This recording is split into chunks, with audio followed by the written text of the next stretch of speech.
TuberNet, yes, I'm still calling it TuberNet, it's more fun and it's smoother to say, officially released to the public a few days ago as of this video being released. The server categorizes itself as a new-gen server similar to what Minecraft Championship Island is, utilizing the features in the recent Minecraft updates to advance the game in ways never seen before. Ever since TuberNet was announced, this server alongside MCCI were being seen as potential competition that Hypixel was going to have to take seriously. Finally, you may have thought to yourself, some servers that can make Hypixel try harder. However, things haven't exactly been going the way many may have predicted. We are officially 1 week post TuberNet launch and things could definitely be going better for them. Really low player counts, a giant hacking problem, glitches, all just the tip of the iceberg when it comes to post-launch issues. Did it have to be this way? What was the turning point where this maybe could have been different? What's going on, everyone? It's your favorite blue guy here, and that's exactly what I'm gonna find out today. As always, make sure to subscribe if you enjoy the content. If you're a Hypixel player and you've thought about getting a rank or even upgrading it, why not join my holiday long rank giveaway? Anyone can enter and anyone can win. Just click that annotation in the top right corner to find out how to do so. In a previous video, I talked about both of these servers, TuberNet and MCCI, when both had recently released alphas. In that video, I made it clear that TuberNet was in a much tougher position to succeed than MCCI was. Here's that section. Now, with TuberNet, I think it's less likely. While MCC Island is run by an entire team, TuberNet is run by Tubbo, one 18-year-old guy.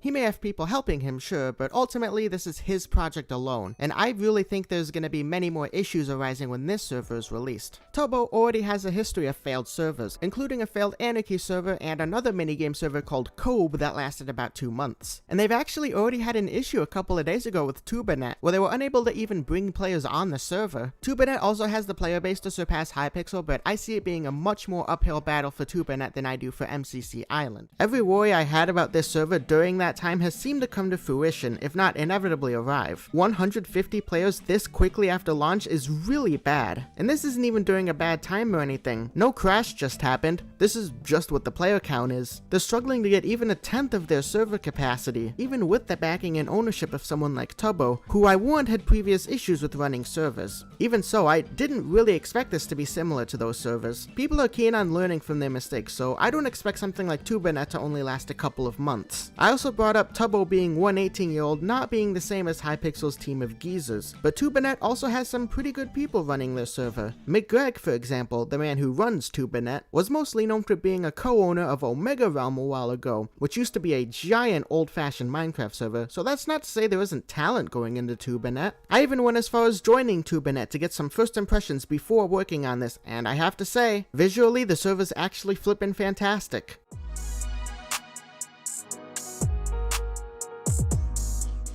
Visually and design-wise, it's right up there with MCCI, maybe even better in some places. The two games currently available are more akin to Hypixel, with Crystal Rush essentially being a more detailed version 2.0 of Bedwars, and with Light Strike borrowing elements from Hypixel's Cops and Crims and MCCI's Battle Box. Both games are polished, though I will say the tutorial aspect is on the weaker side. I was kind of lost on what I was supposed to be doing, especially for Light Strike. However, the star of the show, the aspect I could gloat about for hours on end, the main lobby, New Block City. New Block City is by far the best main server lobby I've seen as of yet. It definitely outdoes Hypixel. I think it even outdoes MCCI. The sheer scale of it is something else. I could probably spend all day walking around this lobby and still find new things. There are roads with actual traffic. And for Gavs, I decided to see just what would happen if I ran up to one, and I expected to just phase right through it. But they actually did something with it. Neat. They even follow traffic rules. They went as far as to make the traffic not go through each other. They'll stop, they'll honk, everything. Every building has things to see, very reminiscent of something you'd see in a Nox crew map. The designers were on point with this lobby. They even have these cool content creator events officially hosted by the server. Everything I see on the server just from a design point seems to be fantastic. The games are polished, the people running it seem to have experience and know what they're doing, and it has the backing of a giant new-gen MCYT creator. So why is a server that got over 10,000 likes on their release tweet struggling to get 200 players on their server 3 days after? That's the million-dollar question. And while I don't have perfect answers, I have some guesses, and do keep in mind these are just my thoughts, and not official statements or anything. I'll kinda list them out and go into detail about each of them. Number 1. The server was made in response to a faulty resurgence of Minecraft. So back in 2020 when the pandemic hit everywhere, you guys probably noticed a side effect of that was the boom in gaming. One of those more famous booms was Minecraft. It slowly started before the pandemic, but it definitely boomed during 2020, which is how tournaments like MCC managed to reemerge and become the hits they are now. I always figured that this reemergence was nothing more than a fad, and that it was going to go back to what it was soon, if not lower than that. Sure enough, that's exactly what happened. People need to realize that Hypixel's 200,000 concurrent players was not the normal, and it's not happening again. I think had TuberNet come out during that time span, it could have a shot at getting to that Hypixel level, but server development just took too long, and it released at a time when the Minecraft fad is pretty much over. Hypixel's just been that household name in Minecraft for so many years at this point, that even when Minecraft itself is going back to low numbers, Hypixel can still retain the player count it has, even if it's not that abnormal 200,000. Really just poor release timing on TuberNet's part. Number 2, instant server issues and faulty moderation. Now look, issues upon release aren't anything special. They happen everywhere. No product is going to release completely flawless with zero issues, and TuberNet is no exception to this. With things like broken leaderboards everywhere, an anti-cheat that might as well be dog food to Watchdog, a party system that apparently straight up doesn't work, people not receiving the ranks that they bought, and an issue with legit players getting banned when there's already such a tiny amount of players on the server. Oh yeah, and they apparently don't like you reporting bugs to get fixed. I don't have my account linked to chat in new versions, so when there's a reward link to click, I can't even click it. Come on man, that's unacceptable. The previous issue now fixed was their chat actually being in full-on redacted mode with no one being able to read what it was saying. Now this one may be more on the personal opinion side of things.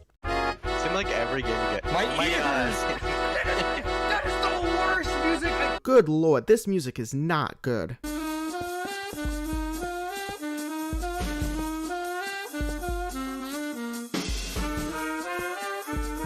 Now, objectively on its own in specific games, it maybe could work, but it's distracting, it's loud, it isn't even spliced well.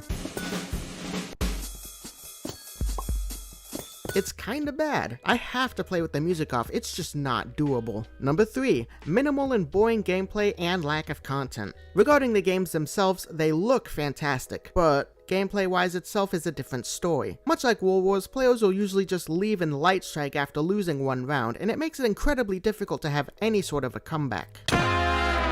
Now on the other hand, Crystal Rush is extremely stale. While Bedwars has different ways you could play the game to make most games different each time, with Crystal Rush it's the exact same thing every time, and with no cosmetics to unlock or titles to unlock, you gain jack by playing either of those game modes. These are also the only 2 games on the server at the moment, so there's really no defining feature or reason to keep you coming back to TuberNet. I don't know when this 3rd game is coming out, but the sooner the better, cause TuberNet is losing more and more opportunity with every second new content isn't being released.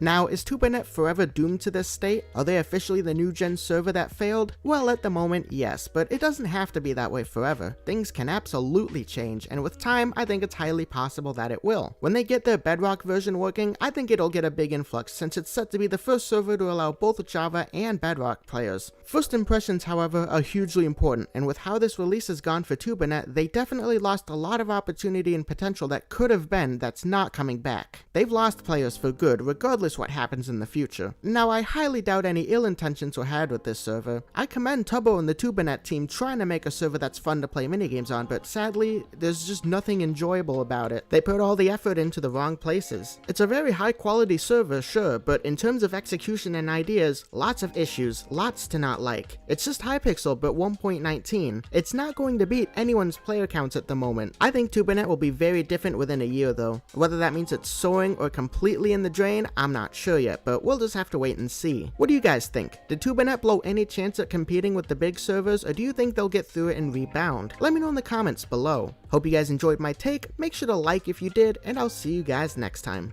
Peace.